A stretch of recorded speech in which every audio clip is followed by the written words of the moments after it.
Baik, assalamualaikum warahmatullahi wabarakatuh. Selamat pagi, salam sejahtera bagi kita semua.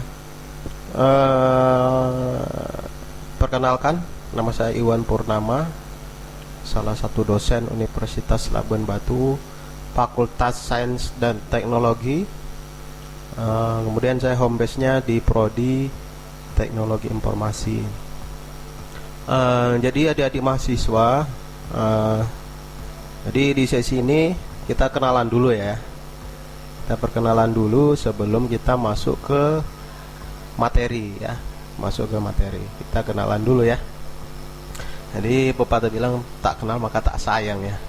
Dan nanti kalau kalian tidak kenal saya pun tidak kenal kalian, ya nanti tak sayang. Oke ya. Jadi di kesempatan ini kita perkenalan dulu ya, sebelum kita masuk ke pembelajaran, khususnya di mata kuliah pemrograman mobile Android. Jadi di semester ini ya kita berjumpa di mata kuliah pemrograman mobile Android. Nah, sebelum ke sana kita kenalan dulu ya. Jadi saya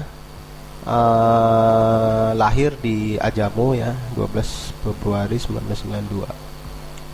Saat ini selain saya mengajar di Universitas Labuan Batu, juga saya sebagai pengelola lembaga kursus. Jadi saya mendirikan lembaga kursus dengan nama eBay Komputer, LKP eBay Komputer. Jadi saya dirikan tahun 2015 sampai dengan sekarang alhamdulillah masih berdiri. Nah, kalau cerita pengalaman kerja ya, di tahun 2010 sampai 2013 itu saya bekerja sambil kuliah ya, ambil D3. Kuliahnya malam ya, jadi pagi sampai sore saya bekerja ya. Kemudian setelah D3 selesai, kuliah lagi ngambil S1 di PT Raksasa Indonesia namanya ya, jadi programmer tahun 2013 sampai dengan tahun 2015. Kemudian melanjutkan 2014 itu ya, salah ya. Kemudian melanjutkan kuliah lagi S2 tahun 2016 selesainya. Kemudian langsung melamar di Amik Labuan Batu ya. Jadi dulu Universitas Labuan Batu belum ada ya, dulu masih Sekolah Tinggi dan Amik. Jadi dulu kebetulan saya melamar di Amik Labuan Batu sebelum jadi universitas. Prodinya manajemen informatika, karena nambah prodi di merge jadi Universitas Labuan Batu tahun 2019. Dan alhamdulillah pada tahun 2019 menjadi universitas, saya menjadi Kaprodi Teknologi Informasi ya. Jadi Kaprodi Teknologi Informasi tahun 2018 sampai sekarang. Selain itu pengalaman kerja saya juga menjadi ketua TUK ya, ketua TUK LSK TIK ya, Lembaga Sertifikasi dan Komunikasi Teknologi dan Informasi dan Komunikasi tahun 2018 sampai sedang sekarang. Kemudian ada kerjaan-kerjaan part time juga ya, kadang ada kerjaan menjual aplikasi software. Saya juga menggelutinya, sifatnya part time ya. Jadi itu sekilas tentang saya ya. Jadi waktu S1 saya kuliah di STMI Triguna Dharma, kemudian S2-nya di Universitas YPTK Padang dengan gelar MKOM. Nah, untuk spesialisasi ya, desain produk digital, arsitektur informasi, website juga ya. Kemudian pengembangan sistem informasi juga, digital marketing, database, jaringan, pengembangan aplikasi Android ya, multimedia. Jadi bidang saya ini ya, jadi lebih ke pengembangan software. Jadi oleh sebab itu mata kuliah yang saya ajar pun biasanya kalau pemrograman web juga, kemudian database, kemudian aplikasi Android, pengembangan aplikasi mobile Android ya. Jadi ada di mahasiswa, itu sekilas tentang saya ya, tentang saya. Kemudian saat ini saya sudah menikah, alhamdulillah tahun 2018 ya. Dan saya sudah dikaruniai anak ya, 1 orang. Saya kira itu untuk perkenalan ya. Nah, untuk teman-teman mahasiswa, jika ada perlu yang ini ditanya, silakan disimpan nomor HP saya atau nomor WA ya. Jadi nomor WA juga ini ya, 082167162995 ya. Emailnya boleh pakai impikomputer@gmail.com ya. Oke, kita lanjut ke RPS ya. Sebentar, kita cari RPS. Jadi untuk mata kuliah pemrograman mobile Android ini selain di SI, di TI juga di MI. Jadi 3 prodi komputer ya. Ada mata kuliah pemrograman Android. Ini RPS-nya. Nah, adik-adik mahasiswa ya, silakan diperhatikan ya RPS ini ya. Jadi kita sudah kenalan, selanjutnya kita akan membahas tentang rencana pembelajaran perkuliahan kita ya dalam 1 semester. Jadi RPS itu adik-adik mahasiswa adalah rencana pembelajaran semester. Jadi adik-adik mahasiswa akan tahu apa saja yang akan kita pelajari dalam 16 pertemuan ya. Jadi kita ada 16 pertemuan ya. Jadi mata kuliah pemrograman mobile 1 ini saya ajarkan ya, bukan di prodi manajemen informatika saja ya. Jadi di prodi teknologi informasi, kemudian di sistem informasi juga ada mata kuliah pemrograman mobile Android ya. Jadi capaian pembelajaran di pemrograman mobile ini adalah yang pertama, mampu menerapkan pemikiran logis ya, kritis, sistematis, dan inovatif dalam konteks pengembangan atau implementasi ilmu pengetahuan dan teknologi yang memperhatikan dan menerapkan nilai humaniora yang sesuai dengan bidang keahliannya ya. Kemudian mampu mengembangkan sistem dengan cara melakukan perencanaan, analisis, desain, menerapkan pengujian, dan pemeliharaan sistem untuk menghasilkan sebuah desain ya, solusi yang relevan, akurat, dan tepat sesuai dengan kebutuhan pengguna. Kemudian selanjutnya mampu menguasai algoritma ya. Jadi adik-adik mahasiswa selain kita belajar pemrograman juga belajar algoritma ya, harus bisa algoritma ya. Kemudian dan kompleksitas dengan cara mempelajari konsep-konsep sentral dan kecakapan yang dibutuhkan untuk merancang, menerapkan, dan menganalisis algoritma yang digunakan untuk pemodelan dan desain sistem berbasis komputer. Kemudian mampu merancang dan membangun suatu sistem dengan menggunakan programan prosedural berorientasi objek yang menyelesaikan masalah, memiliki pengetahuan terhadap alat bantu, proceeding, pemrosesan, processing terhadap data dengan melakukan analisis, modelkan masalah, dan sistem cerdas, menghasilkan sistem cerdas, adaptif, efektif, efisien, aman, dan optimal. Kemudian menguasai pengetahuan dan kemampuan untuk membangun sebuah aplikasi atau perangkat yang mempunyai fungsi-fungsi yang kompleks dan tergabung dalam sebuah satu kesatuan sistem. Kemudian capaian pembelajaran mata kuliah pemrograman mobile ya. Yang pertama, mampu menjelaskan konsep pemrograman mobile 1 serta mampu membuat aplikasi sederhana berbasis pemrograman mobile, terutama pemrograman Android. Kemudian mampu merancang, memodelkan, menganalisis perangkat bergerak dengan aktivitas yang baik, memiliki karakteristik programmer yang baik dengan mampu melaksanakan penguasaan dengan baik dan tepat waktu. Kemudian mata kuliah pemrograman mobile ini ya, mata kuliah mempelajari tentang konsep teknik pemrograman tahap pertama dalam menguasai dasar-dasar pemrograman mobile, terutama pemrograman Android. Cakupan pembahasan meliputi konsep arsitektur pemrograman mobile Android, konstruksi pemrograman Android, dan pemrograman dasar Android ya. Jadi itu sekilas tentang pemrograman Android. Nanti lebih dalam lagi kita akan bahas di pertemuan-pertemuan berikutnya. Ini ya sebagai pengenalan ya, pengenalan adik-adik kira-kira mata kuliah pemrograman mobile Android ini apa sih gitu ya. Kemudian ada pun penilaian ya. Untuk penilaian presensi itu bobotnya 15%, tugas 15%, kemudian ujian tengah semester itu 30% ya. Kemudian ujian akhir semester 40%. Jadi mata kuliah praktek ya, saya fokus untuk penilaian ya. Untuk penilaian kita dalam mata kuliah praktek ini fokus di UTS dan UAS ya, dengan bobot 30 dan 40, sisanya tugas dan presensi. Presensi itu apa ya? teman-teman mahasiswa, presensi itu adalah kehadiran ya. Kemudian tugas. Jadi setelah nanti di akhir semester, semua ini akan dihitung, dijumlahkan, itulah menjadi nilai kalian gitu ya. Itu menjadi penilaiannya. Kemudian indikator capaian ya. Jadi diharapkan teman-teman adik-adik mahasiswa dapat ya bertakwa kepada Tuhan Yang Maha Esa, mampu menunjukkan sikap religius ya. Ini nanti di awal-awal perkuliahan kita berdoa ya sebelum kita perkuliahan gitu ya.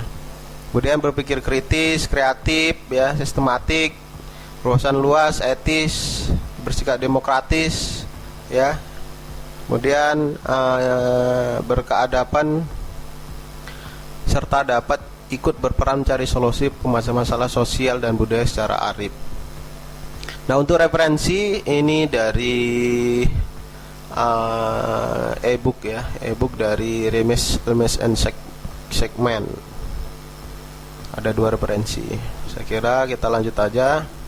Nah, untuk minggu pertama kita lebih ke pengenalan ya, pengenalan RPS, kontrak kuliah ya, tugas dan lain sebagainya. Nah, pertemuan 1 kita bahas RPS, kemudian kedua mampu memahami perangkat bergerak mobile ya, programming. Kemudian mampu memahami layout ya, mampu mengenal environment dan komponen pembentukan interface yang ada di pemrograman Android ya. Kemudian pengenalan input control, alert dan figure. Kemudian 6 memahami layout.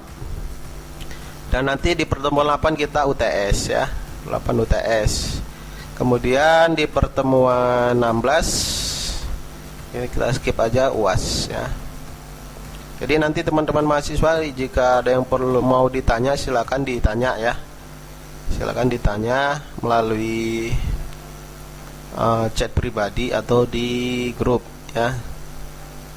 Ini rencana pembelajaran semester kita gitu ya. Kemudian untuk tugasnya ini kontrak itu tadi RPS. Kemudian kita masuk ke kontrak perkuliahan. Kontrak perkuliahan.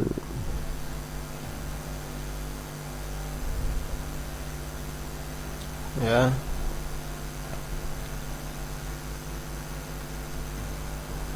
Kontraknya kita ke strategi ya. Jadi strategi pembelajarannya adalah berbasis project ya. Berbasis project ya. Saintifik juga, tanya jawab juga, ceramah ya, strategi dalam pembelajaran kita ya. Nanti saya buatkan video, kemudian kita tatap maya ya langsung karena masih pandemi ya. Kemudian tugas UTS sudah kita bicarakan tadi ya. Kemudian ini sudah juga, ini yang paling penting ya, hak dan kewajiban dosen ya. Jadi inilah tata tertib kita selama dalam perkuliahan. Jadi adik-adik mahasiswa harus paham ini ya.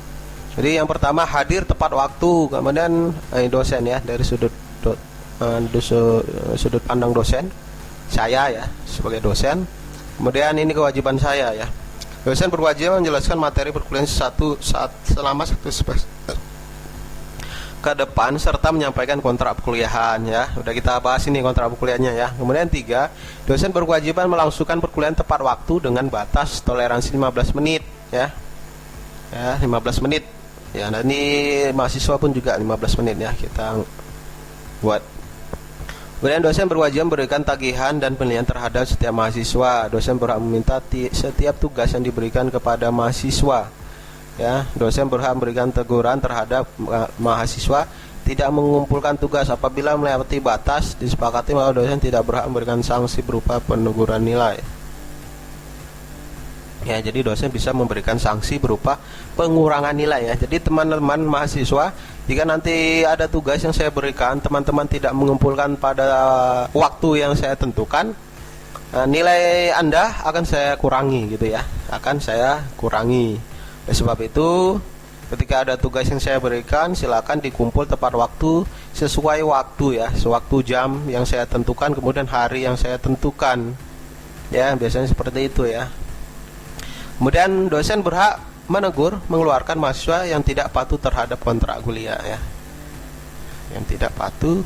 Nah, kemudian apa kewajiban dosen, kewajiban mahasiswa? Mahasiswa wajib mengikuti perkuliahan minimal 75% dari total pertemuan ya. Jadi minimal 75%, jika lebih dipastikan nilai kalian atau nilai Anda pasti akan rusak atau tidak bagus ya. Kemudian yang kedua, mahasiswa wajib mengikuti kelas daring atau online ya. Nah, jadi ini kan masa pandemi ya, jadi kita belajarnya nanti online via Google Meet ya. Biasa kita pakai Google Meet. Kemudian mahasiswa wajib mengikuti perkuliahan dengan pakaian yang sopan, tidak boleh kaos oblong dan sandal ya. Ini kalau tatap muka ya, nggak boleh pakai sandal ya. Kemudian kalau di online juga kita walaupun tatap maya ya jangan pakai kaos lah ya, sopan ya. Kemudian mahasiswa wajib hadir dalam perkuliahan tepat waktu ya, 15 menit toleransinya, jadi sama. Anda dengan saya itu sama, 15 menit toleransinya ya. Jika terlambat kurang dari 15 menit, mahasiswa wajib mengetuk pintu terlebih dahulu sebelum masuk. Ini kalau tatap muka ya. Kalau online ya salam lah ya. Kemudian mahasiswa yang sakit wajib melampirkan surat keterangan sakit ya. Jadi kalau kalian sakit, lampirkanlah surat sakit. Nanti ketika atau bisa di WA ya, Pak maaf Pak saya tidak hadir kalau sudah sembuh. Kalau belum sembuh boleh WA aja dulu. Nanti ketika sembuh baru dilampirkan surat sakitnya gitu ya. Dan mahasiswa wajib melaksanakan seluruh bentuk tagihan seperti tugas laporan dan ujian. Ini menyangkut tugas ya. Kemudian mahasiswa berhak bertanya pada setiap perkuliahan pada saat tanya jawab dengan etik ya, dengan etika yang santun ya. Dan mahasiswa berhak memberikan komentar terhadap kontrak kuliah sebelum kontrak kuliah disahkan. Dan mahasiswa mempersiapkan kelas dan fokus sebelum dosen hadir dan menyimpannya kembali ke kantor prodi setelah pertemuan perkuliahan tertutup. Kemudian sanksi ya. Di apabila terbukti bahwa penyelesaian tugas dilakukan oleh pihak lain yang bukan berstatus sebagai mahasiswa, pelanggaran diberi peringatan lisan, surat peringatan tersebut dibatalkan. Nilai mahasiswa yang bersangkutan berstatus mengulang pada tugas mata kuliah tersebut dan mengerjakan tugas yang sama atau yang baru ya. Pelanggaran ketiga, maka tugas dibatalkan dan nilai mahasiswa yang bersangkutan berstatus mengulang atau pada mata kuliah tersebut ya. Kemudian jika untuk poin 1 dilakukan oleh mahasiswa, maka pada pihak kedua dikenakan sanksi pada poin 1 ya, sama ya. Jadi inilah jadwal kuliah kita ya, udah saya bahas tadi di RPS-nya ya. Nah, ini nanti di print ya, kita print diteken oleh ketua perwakilan ya kelas kalian atas nama mahasiswa. Ini komting aja nanti ya sebagai kontrak kuliah kita. Oke ya, saya kira cukup lah ya untuk perkenalan, kemudian pembahasan RPS, kemudian kontrak perkuliahan. Oke, jadi kita membahas tentang Android. Apa itu Android? Jadi mungkin teman-teman sudah nggak asing lagi Android itu apa ya, seperti apa bentuknya, wujudnya ya. Jadi Android ini adalah sebuah sistem operasi yang berjalan di perangkat mobile smartphone yang dikembangkan oleh sebuah perusahaan dengan nama Android Inc. Dan pada tahun 2005 Android dibeli oleh Google ya. Jadi Google membeli Android pada tahun 2005. Oleh sebab itu sekarang Android dikelola dikembangkan oleh Google. Jadi sekarang Android produknya produk Google ya teman-teman. Nah, jadi selama ada Android gitu ya, versinya apa aja sih gitu ya. Terus Android dari awal hingga akhir sekarang itu apa gitu ya. Jadi Android itu ada versi 10, 11, 15 ya, dan seterusnya. Ini silakan teman-teman lihat di slide yang saya tampilkan. Hingga sekarang versi Android 12. Android 12. Jelly Bean, KitKat, Lollipop, dan seterusnya. Nah, platform mobile itu teman-teman terbagi dua ya, ada Android, ada iOS ya. mobile ya. Di Android kan sistem operasi ya, sistem operasi mobile atau handphone atau smartphone ya. Jadi Android sama iOS. Di sini kita fokus ke Androidnya karena iOS pemrogramannya berbeda dengan Android. Nah, apa tool yang digunakan ketika kita ingin mengembangkan aplikasi mobile Android? Jadi tool yang digunakan tuh banyak ya. Ini ada 6 yang saya sharing kepada teman-teman di Labuan Batu TV ya. Jadi kalau ada yang tahu info lagi selain ini, silahkan ditambahkan nanti di kolom komentar ya di channel Labuan Batu TV ya. Yang pertama itu ada Eclipse, kemudian Android Studio, Flutter, Ionic ya, Framework, dan ada Adobe Flash CS6, Unity 3D ya. Nah, teman-teman tinggal pilih pakai tools yang mana ya. Terserah mau pakai alat mana yang penting jadi ya. Dan belajar ya, terus belajar keras ya. Bukan kerja aja yang keras ya, belajar pun harus keras ya. Ya teman-teman mahasiswa hanya sekedar belajar aja dengan pemrograman, saya rasa tidak akan dapat ilmu program itu menjadi programmer. Hanya sekedar aja ya, ikut-ikutan atau hanya ingin tahu aja ya.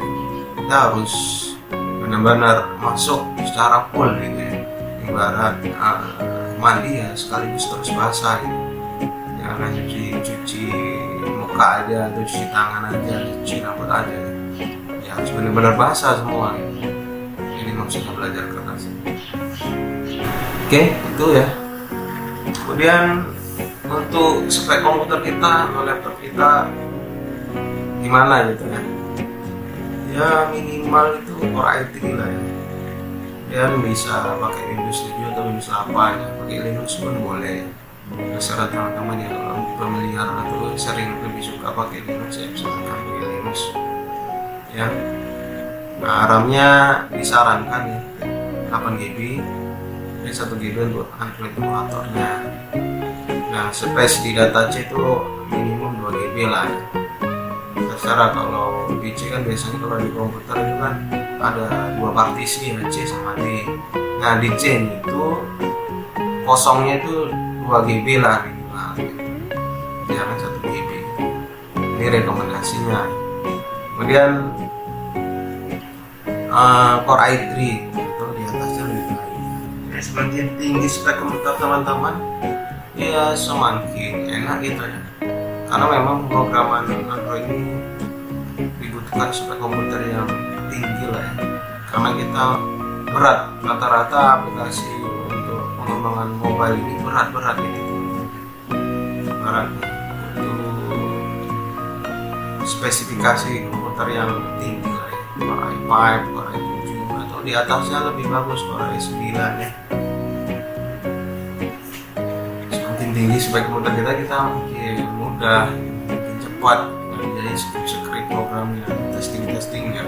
Jadi kalau dari pengalaman pribadi saya, testingnya ini tes emulator itu lama. Oke. Jadi mengapa kita belajar pemrograman Android ya? Kenapa ya? Pengguna Android. Ya, yang pertama itu pengguna Android dari tahun ke tahun selalu meningkat ya. Jadi pengguna smartphone Android meningkat gitu ya maksudnya. Jadi ini pasar karena kalau kita download aplikasi ya, kemudian kita pakai aplikasi, rata-rata kan aplikasi ada iklannya gitu ya, harus game gitu ya. Nanti kita mainkan sebentar, keluar iklannya. Nah, iklan itu bisa mendapatkan rezeki ya, bisa mendatangkan uang ya bagi teman-teman yang mengembangkan aplikasi mobile, namanya AdSense mobile. Jadi Google itu punya periklanan ya, AdSense mobile sama AdSense biasa gitu ya, misalnya YouTube, web. Nah ini AdSense mobile ya. Fokus iklan untuk handphone, smartphone, mobile. Nah, teman-teman bisa membangun game, aplikasi-aplikasi lainnya, kemudian keluar iklannya, itu bisa nambah rezeki, nambah uang teman-teman. Kemudian jadi peluang bisnis, misal teman-teman menciptakan aplikasi apa gitu ya, yang bisa dipakai, bisa dijual gitu ya, berbasis mobile gitu ya. Nah tadi sekarang arahnya pengembangan software, pengembangan aplikasi ke smartphone Android. Nah, itu tadi banyak penggunanya. Nah, banyak bekerja sekarang di smartphone gitu ya. Dan peluang kerja programmer Android banyak juga dicari gitu ya, banyak dicari oleh perusahaan-perusahaan IT yang memang membutuhkan programmer Android. Nah, itulah kenapa kita harus belajar Android gitu ya. Jadi kita akan acak nama ketuanya, oke? Udah berdoa kalian? Udah pak. Kau jadi terakhir kau balik duluan soalnya. Iqbal nggak berdoa pak, ateis dia pak. Ada ya? Ini ya dipencet ya. Ya. Ya pak. Satu. Ada utamanya pak. Ya. Ada pak. Udah. Suaranya. Bentar dulu suaranya. Hitung lu. Apa? Siapa? Iya pak. Iqbal. Hitung lu Bal. 1, 2, 3. Paham? Itu katanya. Udah. Window. Kan percuma pak, sama aja. Windows nomor 1 ya. Kelompok 1 kau. Udah? Ya nggak apa-apa pak. Iya. Terima. Windows kelompok 1. Kelompoknya aja kan pak, majunya kan nggak Ya maju pertama kan pak. Maju juga ini. Sesuai urutan Pas. itu kelompoknya. Windows Iya. ya. Aduh, janganlah pak. Oke. Kita acak lagi. Udah lah, Hitung Pak. lagi Bal. Aja lah pak. Bal. 1, 2, 3. Aliza. Kali tadi ada maksudnya. Aliza ya. Kan betul kan pak. Hah? Aku terakhir. Balik hitunganmu cocok bal. Bawa berkah kau bal. Aliza. Nomor 2 Pak, Aliza. janganlah Pak. Lah ini udah adil ini diacak. Oh, Nah ini Itu ada. aja, itu Udah aja. persetujuan Ini- itu ada, udah Ini persetujuan aplikasinya udah tadi. benar ini. Diam ja. Perempuan. Ja. Pak dengar dulu Pak. Nggak ada itu, nggak ada. Udah adil ini kan? Perempuan itu kan Udah dulu saya Pak, udah dulu, Pak. Iya, kan Pak. ladies first pak biasanya pak. Jadi perempuannya lu pertama pak. Gitu. Udah Alamak lah. mati. Udah aja. Yang terakhir perempuan. apa-apa. Ini udah pakai aplikasi udah adil ya. Udah adil. Nah, oke lanjut. Bal, hitung Bal. 1, 2, 3. Paham. Yandri. Sekian. Nggak apa-apa bal. Masih ada waktu bal. Aku untuk terakhir ini. Udah. Kau udah terakhir bal, tadi tuh namamu udah nongol soalnya. Yandri. Enggak kan acak. Oke, Yandri kelompok 3. Lanjut. Coba. 1, Lanjut pak. 2, 3. Hitung Bal. 1, 2, 3. Paham. Nah, window lagi. Kan pak. Itu makanya pak. Rusak itu pak aplikasinya. Waduh, error. Error. Bisa pak. Orangnya lagi Bal. Lanjut aja lagi pak. Nanti kan Ulang. ulang lagi pak. Udah dari awal pak, ulang dari awal. Enggak. Lo. Bal. Hitung Bal. 1, 2, 3. Ah, tadi jalan. Ganti lagi. Boleh lagi pak. Oh, Error aplikasi mungkin nggak, karena pakai apa ya? Pakai spasi ya. Ya. Oh, coba. Bal, hitung Bal. 2, 3. Rusak aplikasinya pak. Are. Aduh, Pak. Are ada Are. Ada Ada pak. Mana Are? kok 4 ya? Are kelompok 4. Berarti tinggal 2 orang lagi nih, Pak. Ya. 2 orang lagi ya? Ya, hitung lagi Bal. 1, 2, 3. Oh, aku aja lah ini. Ah, Mana nih? keluar. Ah, Ya kan kena. Bal kan pak. Enggak apa-apa. Waduh. Ada terakhir kan. Ini juga terakhir. Iqbal.